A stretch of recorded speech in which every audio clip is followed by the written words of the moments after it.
Hi Year 9, welcome back to your next lesson with me. Last lesson we were thinking about some of the problems faced by the Weimar Republic in the early stages of its life after the fall of the Kaiser in Germany in World War One. We also, again in lesson 2, we were thinking about the structure of the new republic, revolution from above, revolution from below, and that kind of thing. So today and over the course of the next couple of lessons we're going to be thinking about threats and challenges to the Weimar and to what extent these groups were a big threat or a big challenge, or whether they were just a minor threat. I was going to put a quiz at the start of this, but instead I'm going to try and do it through Teams. I've never done one of those quizzes before, so you'll have to bear with me if it ends up a little bit of a disaster. But later on at some point today, I will try to get a quiz on Teams, and then it marks it for you and it gives you a score straight away. So we'll cross that bridge when we get to it. Right, okay, so you need a pen and paper. The title is Who Were the Spartacists and What Did They Want? Normally you'd have a little bit of information to stick in and to read, but obviously we can't do that. So instead I've put the information on here. We're going to give this a read instead.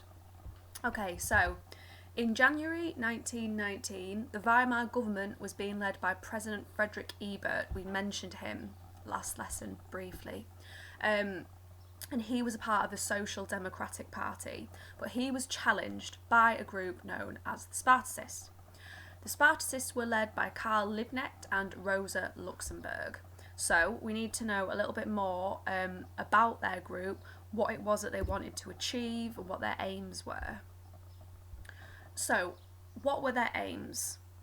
The Spartacists were a communist group. So if you remember last lesson, we drew a political line, we drew the spectrum, and then we labelled it with all of the different political parties. If you remember, right on the far left you have your Communist Party. And obviously we were focusing a little bit on sort of communism within Russia and how the communist groups have managed to overthrow the leadership within Russia. Well, this was sort of a similar aim to the communist groups within Germany too. So they were a communist group, they wanted Germany to be run by the working classes, they believed that power and wealth should be shared equally amongst the population. So how did they want to replicate the Russian Revolution of 1917? They wanted to overthrow the central government, they wanted to establish Soviets in place of central government in German towns and cities. So instead they wanted to have workers and soldiers' councils instead of a central government that we were seeing in Germany at the time. And they were willing to use violent methods. They were armed.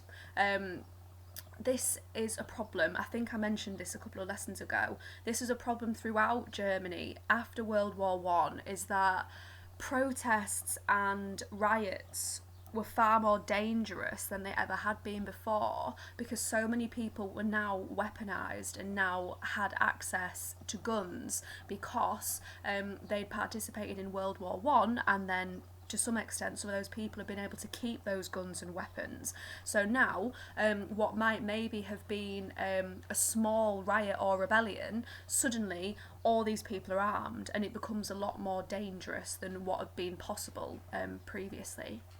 So that's their aims, that's what they wanted. So what I want you to do now, actually that's not what I want you to do. That's what I want you to do. What I want you to do now is just pause me for a second. Think about the information we've just read, which is just the same here as what was on the previous slide. And I just want you to bullet point. Consider the situation in German society at this time. Think back to your first lesson where we were looking at some of the most extreme problems faced by ordinary people within Germany after World War One. Lack of work, extreme hunger, serious lack of food, lack of basic medicine, children starving to death, high rates of influenza, that kind of thing. Consider the German situation at the time, and then bullet point anything that might have appealed to ordinary Germans about the Spartacist party. If you were an ordinary German living in Germany during this time and you had heard that a communist group was trying to take over, what information in here would you potentially find quite appealing? And just bullet point that down for me. So pause me now.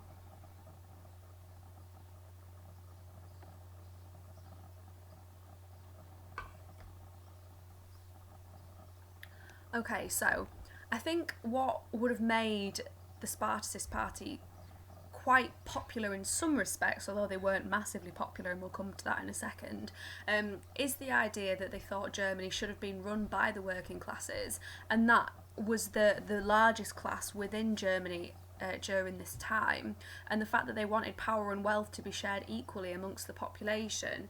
Again, a lot of working class members of German society could see that the gap between the rich and the poor was getting wider and wider, especially from those people that had profiteered from war. That means they'd made a lot of money from war. Rich businessmen and the likes were living quite a good life, whereas ordinary people that had made some of the biggest sacrifices during World War I were really starting to struggle now. So actually, you know, if you couldn't get a job and you tried everything you could, you had no money, if your children were starving to death, if your children were ill or your partner was ill, you might maybe look at a radical leftist group, a communist group, and you might think, actually, I think they might be better for us than the Weimar Republic that doesn't stand for us, it's not looking after us. So potentially they had some potential to be popular, but that doesn't mean they were popular. Okay, so next thing we're going to do is we're going to watch a short clip. I'm going to put this clip on my screen for you to see, although last time I did this apparently the sound wasn't very good for year 8s. So if the sound isn't very good, you might just have to try to find it yourself. So it is just on YouTube and it looks like this, and if you just typed in the Spartacist revolt, this should be one of the first videos that comes up. But as I said, we'll try and play it. Then we've got a little bit of information to read after this that looks like that. So we're going to be thinking about, now we know what they wanted, now we need to understand how it is that they actually went about to try and seize power within Germany. So we need to understand like the next part of the story really. So let's see if I can get this to play, because this was being a little bit temperamental when I tried to do it the other day, and no doubt if you've been taught by me, you'll know that technology really isn't my friend.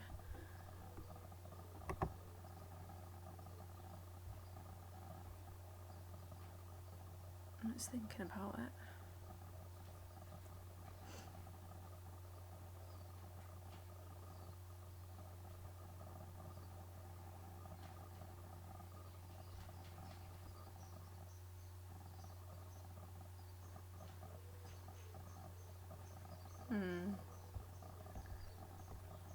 Is it gonna work?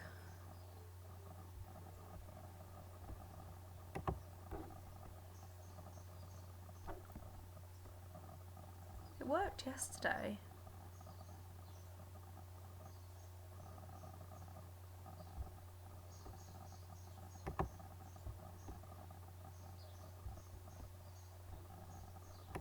Come on, right.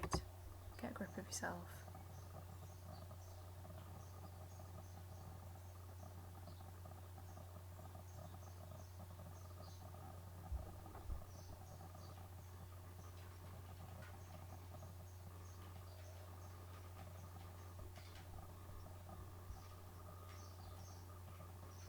Aha.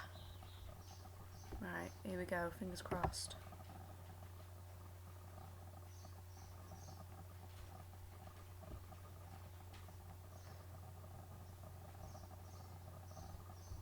You could have just found this yourself quicker and watched it on your own computer quicker. Oh well.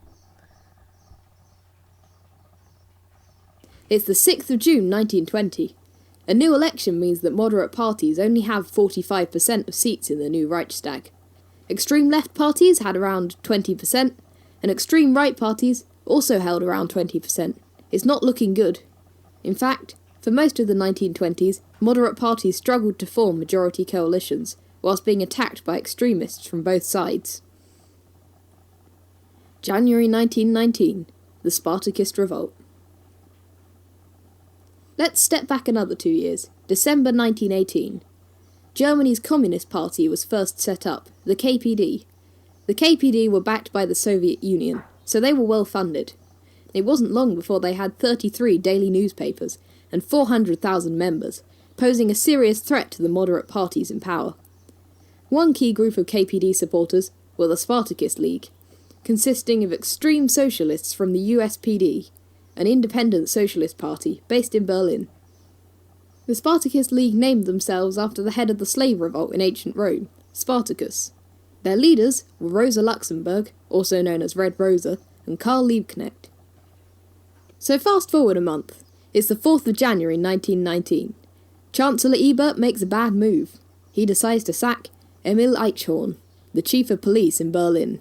Eichhorn is popular with workers, thus thousands of workers take to the streets in protest. The Spartacists see an opportunity. This is a chance to undermine the government. They call for an uprising and a general strike in Berlin. It works! On the 6th of January, 100,000 workers take to the streets in protest, managing to take over the government's newspaper and telegraph offices. This is terrible news for the government. There's a moment's panic. The German armed forces are weak from the war. They weren't strong enough to put down the revolt alone. Luckily, Ebert had an idea. Back in November 1918, thousands of soldiers had been released from the army, returning home to Germany, but keeping their weapons.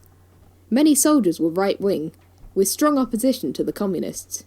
Ebert ordered Reichswehr officers to organise these soldiers into Freikorps units, paramilitary groups. By March 1919, the Freikorps numbered around 250,000 men.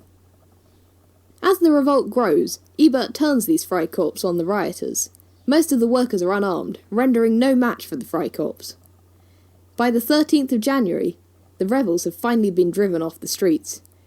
3 days later, on the 16th of January, Luxemburg and Liebknecht, the leaders of the Spartacist League, are caught and arrested by Freikorps, meeting their gruesome ends. Liebknecht is arrested and shot, whilst Luxemburg is struck on the head with a rifle butt, shot in the head, and her body dumped in a canal. For the moment, the communist rebellion had been suppressed. January 1919, the Spartacist Revolt. Thanks for watching. Okay, so that should have given you a little bit of an overview as to why the revolt actually took place when it took place. This will give you a little bit more info as to the success of their movement. Hope that's not too small. Let me just make it a little bit bigger for you. There we go. It's a bit better. Right, okay, so there we go. Spartacists were a group of communists. They wanted to create a new government within Germany. They wanted a full communist revolution like the one that had taken place in Russia in 1917. So we'd already said that before, you already knew that. So how far did they actually get then? In January the 5th, 1919, they captured the headquarters of the government's newspaper and telegraph building. But the uprising was poorly planned and generally it was poorly supported. Other left-wing groups did not support the Spartacists, and the whole revolt was crushed within just 5 days. Spartacist casualties were over 100, whereas the Freikorps lost only 13 men. Spartacist leaders, Rosa Luxemburg and Karl Liebknecht, were murdered. So just pause me for a second now and get some of these key bullet points down, particularly the ones that I've got in red, because they're some of the key points. Get some of those bullet points down in terms of what it was that they actually did during the revolt. Then we're going to look at why it was such a failure. So pause me now and get this information down for me, please.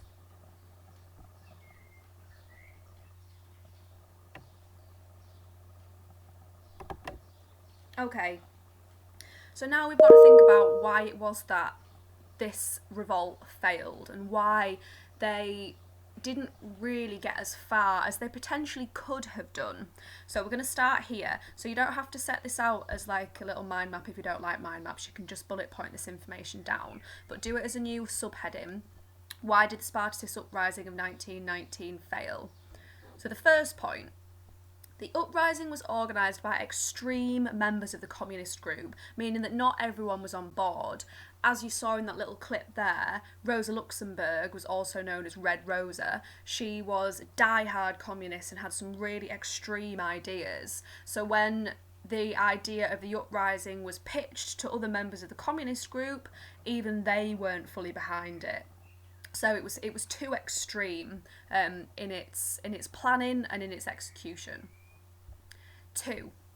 They did seize, if you seize something that means you take it over, they did seize the government's newspaper headquarters, so, you know, they did have some success, but generally it was just badly organised. They didn't have an end plan, so none of them really knew what it was that they were doing or what they were aiming for, and to be completely honest, if you're going to storm a city, you know, yes, take over the headquarters of the newspaper, but also aim a little bit higher. That only has limited success, doesn't it, if you take over a newspaper headquarters.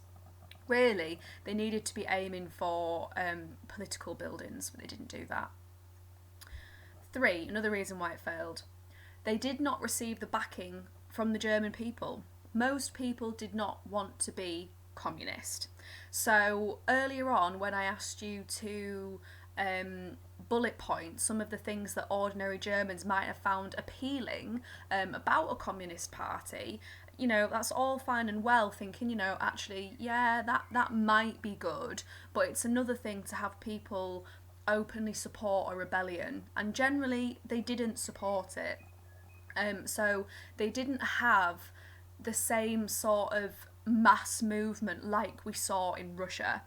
Really, the reason why Russia was able to be overthrown by the Bolsheviks party, that's what their communist party was known as, with Vladimir Lenin leading the Russian Revolution, they had masses and masses and masses of numbers behind them. The general population supported them and helped them to overthrow the government and the royal family within Russia in 1917. We just don't see that within Germany, so they just don't get the support that they thought they were going to get. Next one, and this is the biggie really. President Ebert, as we've talked about before, created an army force to defeat the uprising. He created a force of 4,000 soldiers, but these weren't just any ordinary soldiers.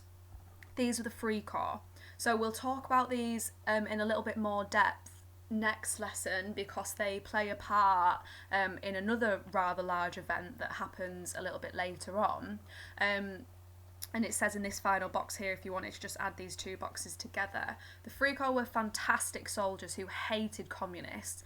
So generally, on the political scale, we have communists that are far left, and Freikorps soldiers tended to lean more towards the right. So it wasn't just a case that they were ordered by the leader of Germany to put the revolt down. It was almost like a personal vendetta as well, because they were putting down communists who Freikorps did not support politically, could not stand communists. So they genuinely wanted to put it down. It wasn't just an order, it was something that they actively supported, and I wouldn't go as far as saying enjoyed putting it down, but they were certainly very skilled in their methods. They were armed through weaponisation of World War One. They were well trained, ex-military men that had served in World War One, so had experience. And then if you compare that to a rather badly organised revolt containing a lot of people that really didn't have any experience in terms of fighting or weaponry, then they weren't really going to have a chance. And we saw that in the casualty numbers. Over 100 communists were shot during the uprising by Freikorps, whereas only 13 Freikorps soldiers were injured. So that's why it failed. So the last thing that I want you to do is judge to what extent was this a real threat to the Weimar government during this time. You've got to remember that this is really early on, so it certainly was a test to the Weimar government, but to what extent would you call them a real threat? So the first thing I want you to do How much of a challenge to the Weimar government was the Spartacist uprising? So you can use this sentence starter here, and you just write in a small judgment. I think the Spartacists were or were not a real threat to the Weimar Republic because, or you could do it partially. I think they could potentially have been a bigger threat if X, Y, and Z.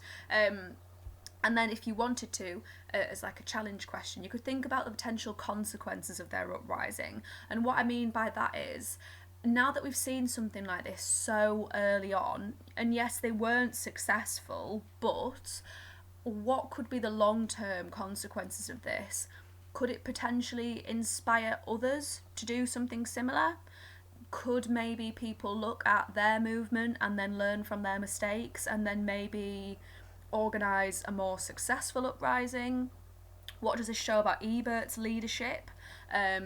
What consequences might this have for the army as well? The Freikorps were heavily depended upon to put the Spartacist uprising down. If the Freikorps hadn't have been so keen to participate, what could have been the potential consequences of that? That sort of thing, okay? So you are writing up a judgment. How much of a threat or a challenge do you think the Spartacist uprising of 1919 was on the Weimar government? And that is it from me. Thank you for listening, and I'll speak to you again later.